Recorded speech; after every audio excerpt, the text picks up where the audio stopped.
Okay, so now I can say for the recording that I want to thank Barbara Fink for telling me that the edition of Joshua and Judges that you may have purchased is an updated version of what I have. I have the original edition, and the commentary I was reading, Barbara noticed from here, was different than this one. Oh, So, and I take a look, and lo and behold, some of the comments definitely are different. Like the newer one has the more traditional comments in it, and this one. So I was just saying, Lori, that good morning. That Barbara had pointed out that the updated edition that she was reading from, the commentary is different from the commentary I was reading, which this is an original. Yeah, I noticed that as You well. noticed it too. So I went ahead and ordered this. And so does anybody have the original edition when they bought it? Oh, I have this one from 1976 is what it says on the front plate. Ninth impression, first printed was 1950. Right. So I have the 1950. So you know what? I'm going to read both commentaries then from now on, just so that we see. And by the way, so we're up to chapter 10 of Joshua, and this chapter explains the front picture. So the front picture is based on a battle that takes place in chapter 10, where Joshua commands the sun to stand still so that they can complete the battle against,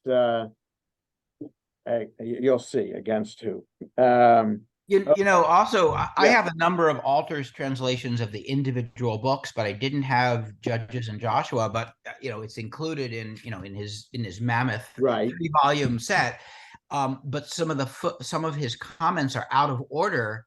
Oh, they're slightly out of order. They're interesting. There were a couple times when I said, "Gosh, did he leave that out?" And then I saw it pop up later. So that's weird, because the comments in this ancient Israel are based on verses, on the verse numbers.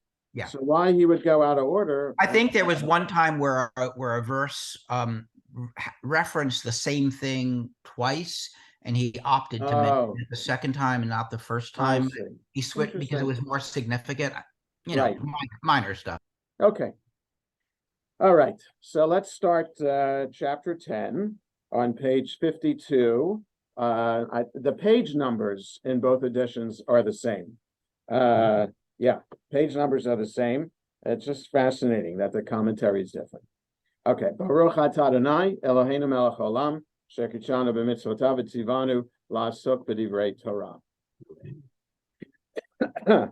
Vayehi ki shmoa Adoni Tzedek melech Yerushalayim ki lachad Yehoshua et ha'ai vayacharima ka'asher asa li'richo le'ulamalka kain asa la'ai ulamalka v'chi ishlimu yoshvei givon et Yisrael vayihiyu bekirbam.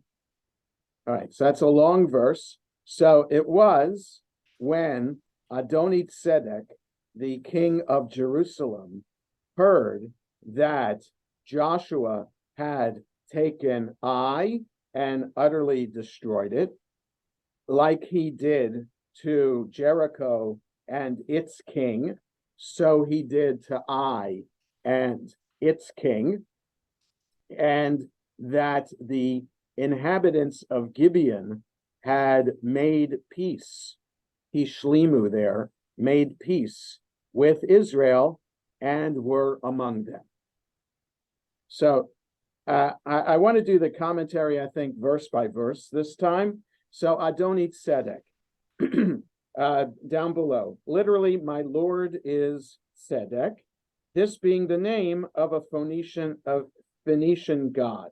The Midrash from Genesis Rabbah interprets as king of Tzedek, that is, of Jerusalem, which is called Tzedek or righteousness, as it is written, righteousness lodged in her.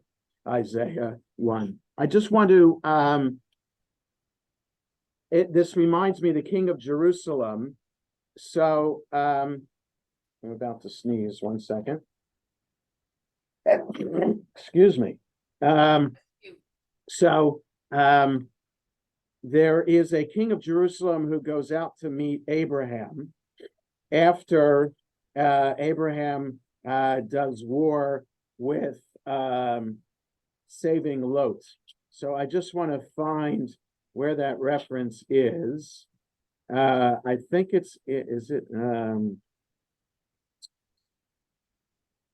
Malki said, so Genesis, so the end of the commentary says this. Kimchi, one of the medieval commentators, expresses the view that all the early kings of Jerusalem were called Adonit Tzedek or Malki Tzedek. See Genesis 16:18. So Genesis 16:18 in the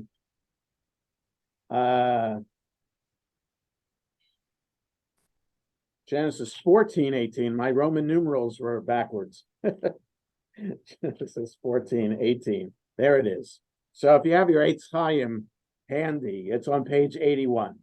So Umalki Tzedek Melech Shalem. So Jerusalem in Abraham's time is called Shalem, and the king is called Malki Tzedek. So the interesting thing is now the king of Jerusalem is called Adonit Tzedek. So it could just be, the question is then, who is this king of Jerusalem, and do they all have similar names, or do they, or is this just a particular title, like Pharaoh is just the title for the king of Egypt? Okay, so if we just look at the ancient Israel for a moment, Alter's comment, Adonit Tzedek, the name means master of justice or master of victory, and as several medieval Hebrew commentators note, it's probably a hereditary title rather than a proper name. Malki Tzedek, king of Shalem, probably a variant of Jerusalem, mentioned in Genesis, it's supposed to be 14:18, not 15:18, has a similar titular name, which means king of justice or king of victory. Okay, so he doesn't help us to understand the history here. I guess we'd have to go to some biblical scholar to understand the history there of the kings of Jerusalem and how they were called. Okay, so verse 2. Just below here, for Jerusalem, the Hebrew name is Yerushalayim, written without the letter Yud, the second letter Yud, indicating that the original pronunciation was Yerushalayim. That is the city of Shalem. In the Tel El Amarna letters, it is called Uru Salim. The meaning is the city of peace. All right, so Tel El Amarna, from what the little that I know as a rabbinical student studying biblical history through the eyes of professors of Bible at the Jewish Theological Seminary, they referred to this discovery at Tel El Amarna of ancient documents, from which several of which point to events, kings, places that are referred to in the Bible. So, for example, the names Abraham, Isaac, and Jacob have similar variants in these Tel El Amarna letters. So, not to prove that Abraham, Isaac, and Jacob existed, only to prove that Abraham, Isaac, and Jacob are ancient names, or ancient Semitic names. All right, so the language of the Tel El Amarna letters are either Ugaritic or Akkadian, which are ancient Semitic languages, from which Aramaic Arabic, and Hebrew stem. Okay, so if you are a linguist studying Hebrew or Aramaic or Arabic, and the origin or the evolution of the language, you'd have to study Akkadian and Ugaritic also, and you would find a name like Yakubu, and I'm making it up, but it's something like that, that in its Semitic root is the same in Hebrew as Yaakov. Okay, so it's like, in Arabic, it's Ibn to mean son of, whereas in Hebrew, it's Ben. Okay, it's the same word, just how the different language, the different dialect uses the word. Okay, so that's a lengthy tangent to point out that this Tel El Amarna letter one of these letters refers to a city probably in Canaan called Uru Salim. So it only proves that Jerusalem is an ancient city, and that Uru Salim in Hebrew becomes Yerushalayim. Okay, so it's fascinating, and to say that at least what the Bible is recording has some semblance in facts that are corroborated. Okay, so that cities are there, names of people are similar, but the Abraham that we know of, that a similar story is not found in these Tel El Amarna letters. We just have names that are similar. Okay, so that's about as far as we can go to prove, in air quotes, that the people of the Bible existed. Okay, so that's verse 1, and that's Tel El Amarna. If you Google Tel El Amarna, you'll find out exactly when it was discovered, how much is there, what language it was written in, etc., and its significant and how old it is, to help date some of the material from the Bible. Okay, so verse 2, Vayir'u ma'od ki ir gedola giv'on ke'achat arei hamamlacha v'chihi gedola min ha'ai v'chol anasheha giborim. They feared greatly because Gibeon was a great city, as one of the royal cities, and because it was greater than Ai, and all the men were mighty. So Gibeon made peace, and now Gibeon, this great city, these other kings, now in verse 3, are worried. Adoni-Tzedek is worried. So verse 3, Vayishlach Adoni-Tzedek, Melech Yerushalayim, El Hoham, Melech Chevron, Ve'el Piram, Melech Yarmut, Ve'el Yafia, Melech Lachish, Ve'el Devir, Melech Eglon Lamor. So Adoni-Tzedek, the king of Jerusalem, sent a message to Hoham, the king of Hebron, Piram, the king of Yarmut, Yafia, the king of Lachish, and Devir, the king of Eglon. Now, so I don't know where some of these places I know. Hebron is just south of Jerusalem. Okay, so as the crow flies, not even, as Route 90 goes. So there's Route 90 in Israel becomes, when it gets close to Jerusalem, it becomes the name Derech Hebron. It's like Route 40 out by Frederick. It could be called Frederick Highway, right? But it's Route 40. So in Jerusalem, it's called Hebron Highway. So outside of Jerusalem, it becomes a regular highway, Route 90. So it goes south of Jerusalem. You get to Bethlehem first, and then you get to Hebron. Okay? So you see that Hebron is close to Jerusalem. Why he didn't go to Bethlehem? Where was Bethlehem? Bethlehem's closer to Jerusalem. Why wouldn't he be included in this pact? I don't know. It's interesting because Bethlehem existed at that time. Well, let me say this. It was Ephrat at that time because remember that Jacob buried Rachel in Ephrat, which the Torah says parenthetically is now today Bethlehem. So whatever it is, that's the first village you get to south of Jerusalem, then you get to Hebron. So there's Hebron there. So I know where Hebron is. But where is Yarmut? Have no idea. Lachish, I know where that is. So if you're traveling today from Tel Aviv to Jerusalem, the last village you get to before the road starts the incline is Lachish. So it's an important strategic place.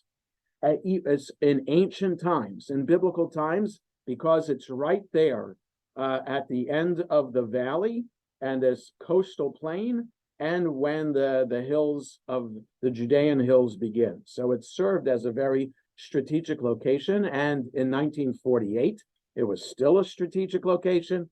In 1967, it was a strategic location too. So if you have Lachish, then you have kind of control over the highway, over the coastal plain, and over the highway leading into the mountains.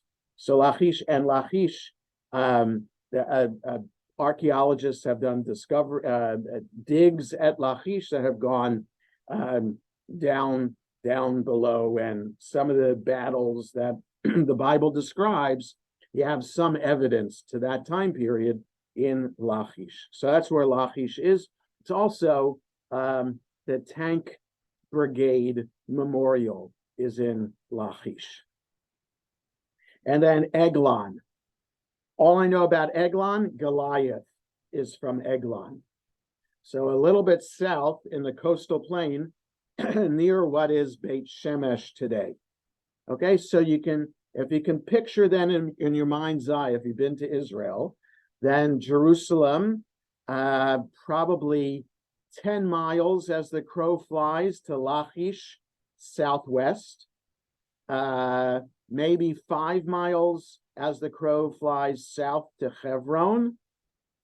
Eglon, if it's 10 miles to Lachish, maybe 15 miles to Eglon as the crow flies southwest.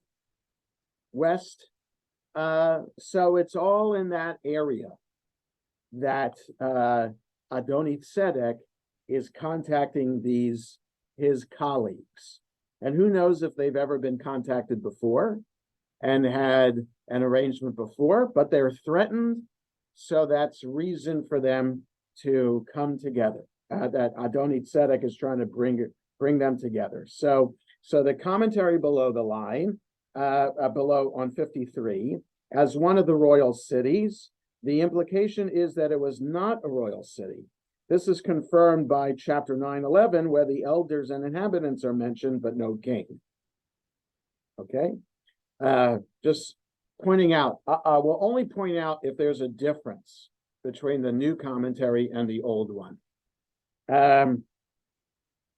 Greater than Ai, apparently then, Ai was a large city, and the report of the men who spied out the place was too optimistic and underestimated its strength. Gibeon's surrender accordingly indicated a state of demoralization, which, if allowed to go unchecked, would lead to the rapid collapse of the other Canaanite tribes. So it's fascinating in the original edition that it doesn't give an attribution to where that comment is from. Whereas in the new one, it says it's from a commentary called Mitzudat David. So Mitzudat David is one of the medieval commentaries, later medieval commentaries on the Bible. So why the old doesn't give a reference to it, but the new one does. Okay, so Hebron. So now we know I was wrong about how many miles it is. says 19 miles south of Jerusalem on the road to Beersheba. It was an ancient, important city, which first appears in biblical history as the place where Abraham settled after he parted from Lot, Genesis 13. It was also the first city visited by the spies sent by Moses. Right, so in the book of Numbers, chapter 13, it records when they get into the land of Israel, they go to Hebron. And there's a midrash there that one of them, Caleb, visited the cave where Abraham, Sarah, Isaac, Rebekah, Jacob, and Leah are buried. That's the midrash that it's based on the fact that the spies are referred to as in plural. They went up into the land of Israel, and then the tense changes to he. He went to Hebron, as opposed to they went to Hebron. So that leads the midrash to say only Caleb cared about the history, and he took the detour to visit the graves. Was Caleb along with Joshua? Yeah. Yeah. Okay. Yes. Okay. Yeah. So now it's explaining where these other cities are. Yarmut, the modern Kirbet El Yarmouk, 16 miles west of Jerusalem. Okay, so I don't know that that modern town, and I don't know if it's in Palestinian territory or not. Lachish, now Tel El Chezi, on the road from Egypt to Gaza. Oh, that's interesting. So what am I thinking of? That's at the base there of I thought that was Lachish. Huh. Let me just look see if the map's in the back of Eitz Chaim. While you're looking, what I meant was Caleb was aligned with Joshua in not reporting what the other Correct. Yeah. I kind of thought that's what you meant. Yeah. Yes. Yeah. Oh, there's these are all Amorite cities. Yes, yeah, we'll see that in a second, that they are Amorites. No, I'm right about Lachish.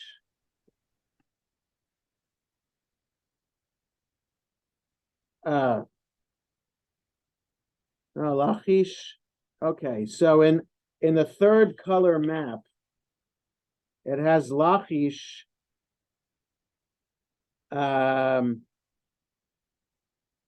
directly west of Hebron. Okay, and then it has a question mark over where Eglon could be on that map. Okay, Eglon 22 miles north of Lachish and 23 west of Hebron. Okay, so there's, according to this scholar, where these villages were. Okay, we'll look at Alter a little bit later. 4.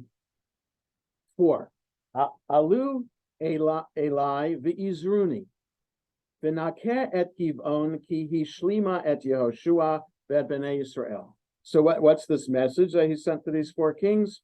Come unto me, or rise up to me and help me, so that we can smite Gibeon, because it has made peace with Joshua and with the people of Israel.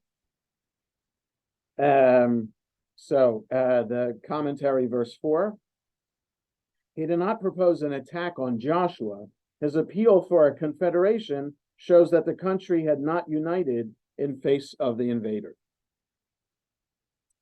Vayasfu, vaya'alu, chameshet malchei ha'emori, melech Yerushalayim, melech Hebron, melech Yarmut, melech Lachish, melech Eglon, heim v'chol machanehem, vayachanu al Giv'on, vayilachamu aleha.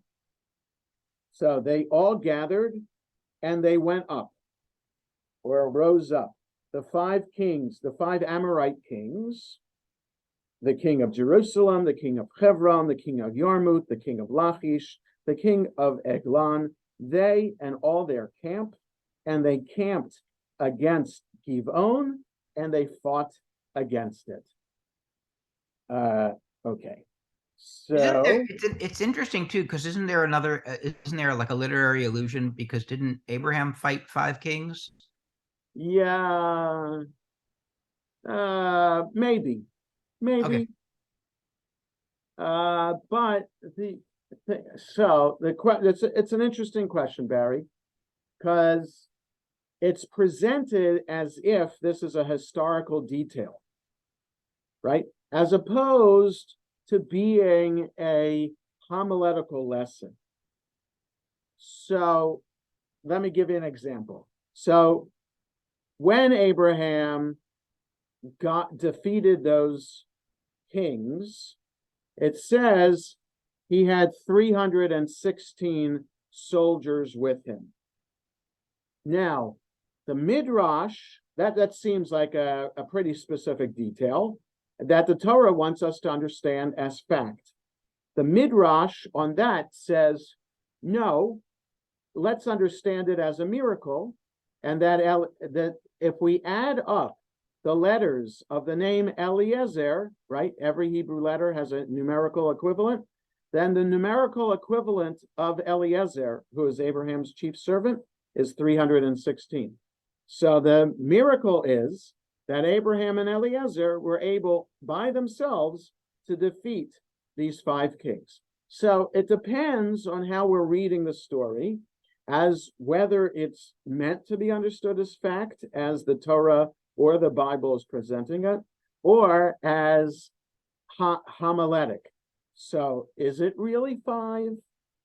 It seems like it's 5. Doesn't seem like random. It's these 5 kings. So is it an allusion to the 5 kings of Genesis? Not sure. You can make an argument either way. Okay, so we go on, verse 6. Vayishlechu anshe Givon el Yehoshua el hamachaneh ha-Gilgala lemur al teref yadecha me'avadecha alei elenu mehera vehoshia lanu ve'ozrenu ki nikbetsu elenu kol malchei ha'emori yoshvei hahar. So the men of Gibeon sent unto Joshua to the camp at Gilgal, saying, don't keep your hands from your servants, which is a poetic way of saying, help. Alei Aleinu, come up to us, Mehera, quickly. Alei Aleinu Mehera, rise up to us quickly, the Hoshia Lanu, and save us, right? Hoshia Lanu, Hoshia, Hoshana, Hosanna, it's all this word. Save us, the Ozrenu, and help us. Hinik Betsu Elenu, they gathered unto us. Nikbetsu, kibbutz, the collective farm in Israel, kibbutz, nikbetsu, they gathered against us all the Amorite kings who live in the mountains. So that could say something also about where these towns are. Maybe they're all in the hill country. It's unclear. Hebron is definitely in the hills. Lachish, unclear. Eglon, unclear, and Yarmut, never heard of. And Jerusalem is in the hills. So yeah. So 6 down below. Come up to us quickly. The appeal of the Gibeonites to Joshua and his ready response indicates that the treaty between them from the last chapter was not simply one of submission or even a non-aggression pact, but a defensive alliance. And although it had been obtained by fraud, Joshua honored it. Right? So, right. I don't remember what's coming next with the Gibeonites for them to have such a bad reputation, but it seems like this is a somewhat of a harsh condemnation on the Gibeonites' alliance with Joshua by lying and saying they came from afar, if indeed they knew that they were going to be annihilated. Well, we'll have to see. We have to read more of Joshua and Judges to understand who the Gibeonites are, to then understand the story in chapter 9 and how it got there. Okay, so the story in chapter 9 actually happened that then led later to what happened, or did what happened later happen first, and then the story about them got into chapter 9? Okay, so there really is more to come. Okay, Yeah, there is more to you come. know, if I was writing the Torah, the Bible, the Jewish Bible, I don't know that I would have God announcing in advance that these are the tribes you need to annihilate. Like it's a much more sympathetic story if they come in and they're immediately attacked and they win.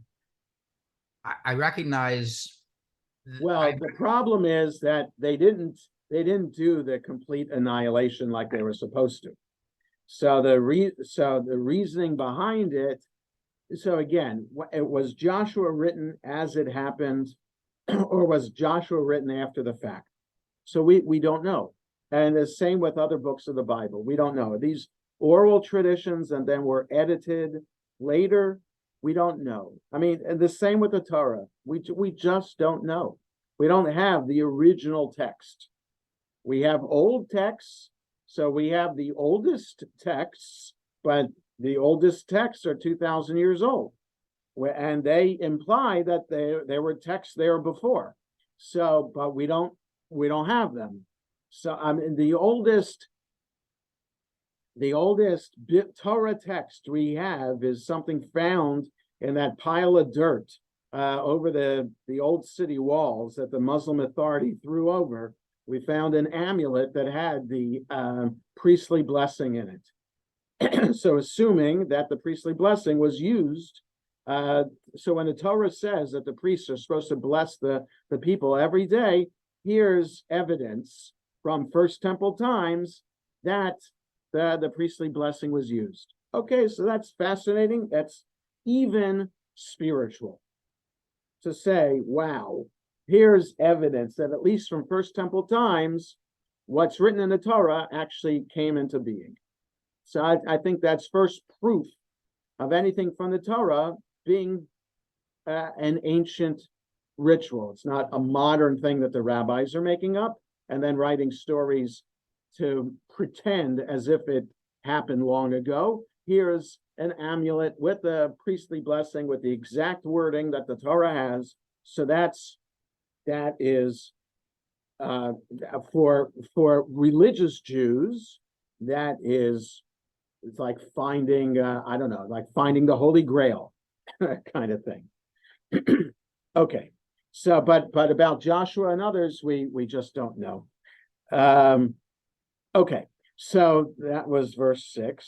Vaya'al Yehoshua min haGilgal hu v'chol am hamilchama imo v'chol giborei Techayil. So Joshua went up from Gilgal, he and all the men of war with him, and all the men of valor, or it could be the soldiers. So I'm not sure what the difference is between men of war and men of soldiers, or men of valor. I'm not sure what the difference is. So but here below, all the people of war and all the mighty men of valor, the two terms appear to be synonymous, but the conjunction "and" seems to suggest that different groups are meant.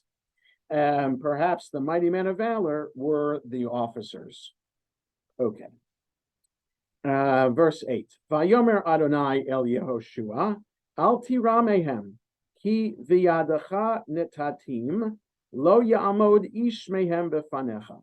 God said to Joshua, don't be afraid of them, because into your hand I have given them. Into your hands I give them. I put them. In other words, I'm putting them into your hand. Not one of them can stand up against you. Fear them not. It was most powerful. It was the most powerful coalition which Joshua had so far to face. Hence God's special assurance, right? You got 5 kings coming together in an alliance against him and Gibeon. So it's 5 against 2. Right. 9. Vayavo alehem Yehoshua pitom kol halayla ala min haGilgal.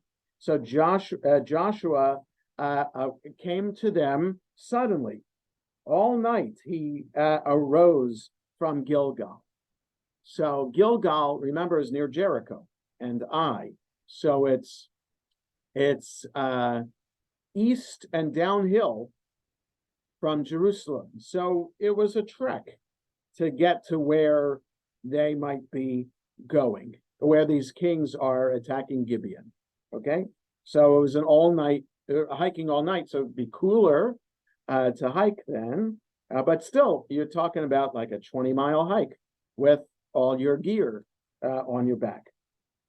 Verse 10, Vayet humeim Adonai lifnei Yisrael, Vayakem makeh gedola begivon, Vayirdefem derech ma'ale Beit Horin, Vayakem ad Ezekah va'ad Makedah.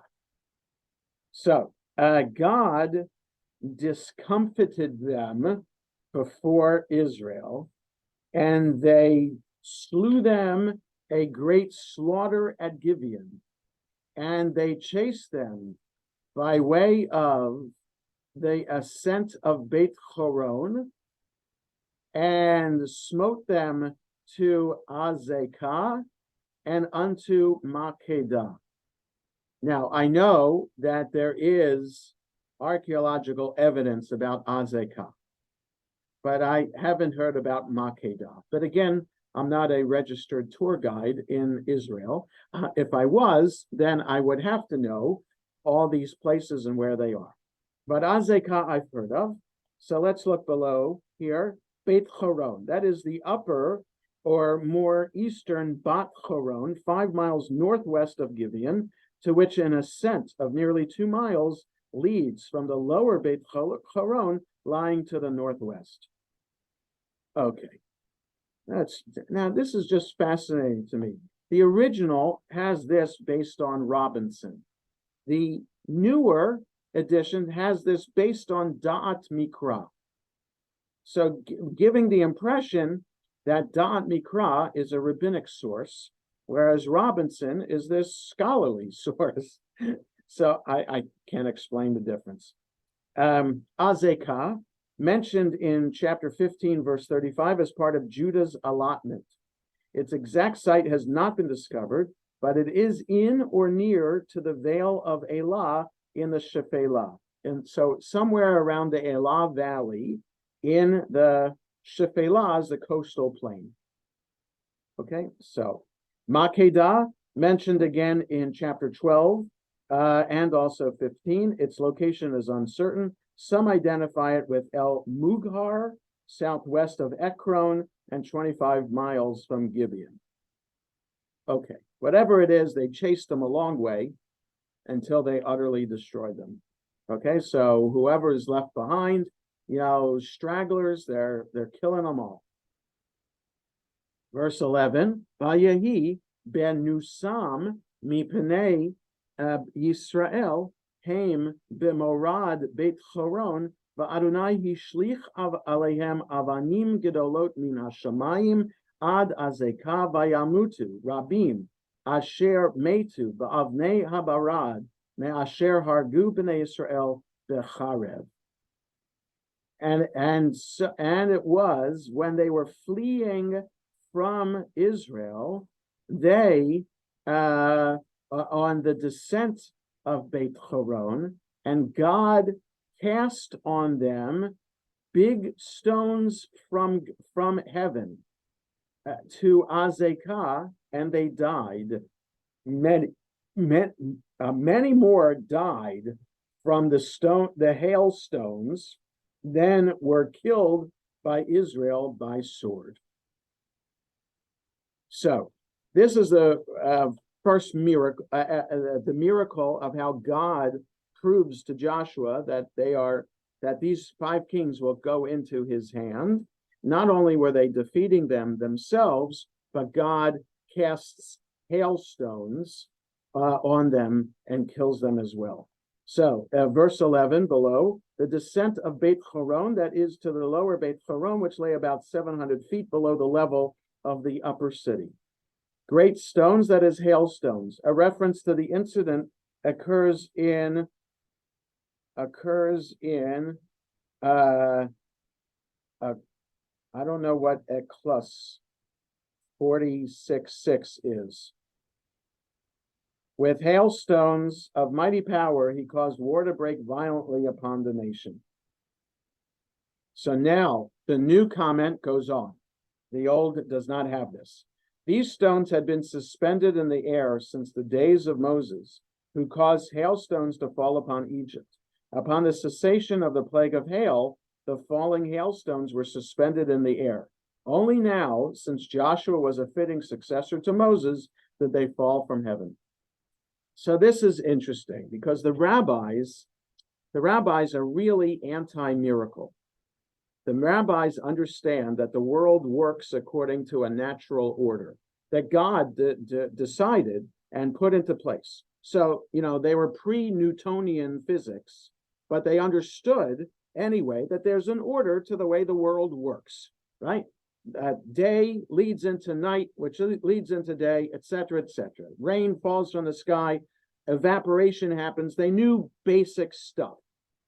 And so there's a basic law to how the world works. Well, miracles go against those laws, and rabbis don't like that. So they say, well, the miracles that occurred in the Bible were put into place when God created these laws themselves, when God created the world in the 6 days of creation. So right before Shabbos, on the 6th day of creation, God put these miracles into play. Like they made these exceptions fit in and put it on a timer so that they would go off when they were supposed to go off. So the 10 plagues happened because God put them on the timer. So hail was one of the plagues. So for the rabbis, what makes this miracle even more special than as depicted here? Don't think that there's a special miracle that happened for Joshua. No, think instead of how awesome this is, that God not only knew when to send hail on the Egyptians when the Israelites were still slaves in Egypt, but also knew to keep some behind in heaven to then use them to rain down here 40 years later when they are beginning the conquest of the land of Israel. All right, so that's from the Talmud, Brachot 54b. So they had that midrash to say that's how great this miracle was, that from the 10 plagues, that there was leftover to be used here for Joshua. Okay, my phone is lighting up with lots of texts from lots of people, and it's 10:15, and there's a break here in the text. So we're going to stop here at this text. I'm going to read from Alter up until this point, but then we'll stop here for today because I have to get to this stuff. And then there's a funeral I have on Sunday, and the family is coming in shortly to meet with me. So we will continue next Friday, beginning with verse 12. But let me just read Alter 1 second here. I'm just marking the place in the book. And so Alter on this. I read the Adonit Tzedek, so on 49 in his ancient Israel. 2, like one of the royal towns, even though there is no monarchy in Gibeon, its size and importance make it the equivalent of a royal town. Do not let go of your servants, that is, hang on to us. Do not leave us in the lurch. Help us, the simple verb to help, also has technical sense, exhibited in many psalms and in narrative contexts such as this, which is to render military support. So help, we can ask for God's help, but sometimes the help, otherwise, the same word is used for military help. That's what Alter is suggesting. The combat troops, all the valiant warriors, These terms probably indicate that Joshua led elite troops, the ancient Near Eastern equivalent of commandos, on this mission. Joshua came against them suddenly by marching all night long the considerable distance from Gilgal to Gibeon he is able to carry out a surprise attack, perhaps just at daybreak. And the Lord panicked them. This is a vivid illustration of the system of dual causation sometimes adopted by the biblical writers. The soldiers of the alliance of 5 kings are, of course, in the first instance, panicked by Joshua's surprise attack, a shrewd tactical maneuver. But now the panic is explained as God's direct intervention. The descent from Beit Horon, this is the same steep road that is called ascent in the previous verse. Now imagine from Beit Horon looking down rather than the other way around. Great stones from the heavens, this wording gives the initial impression of an entirely supernatural event, but then it is explained naturalistically as a reference to hailstones. Even so, the hailstones would have had to be improbably big in order to be lethal. Hail does happen in Israel. It's rare. But it could happen. Could it kill people? It's rare that hail can kill anybody, but it's a miracle. And that's how this event, this miraculous defeat of these 5 kings by Joshua, by Israel, and the Gibeonites is explained. It must have been a miraculous event. Okay, we'll stop here. Yes, Barry? No, okay. We'll stop here for today. Thank you for your flexibility with this timing. And have a Shabbat Shalom, everybody. Maybe we'll see you in shul tomorrow for my granddaughter's baby naming. You're all invited. And see you next Friday. Shabbat shalom. Shalom.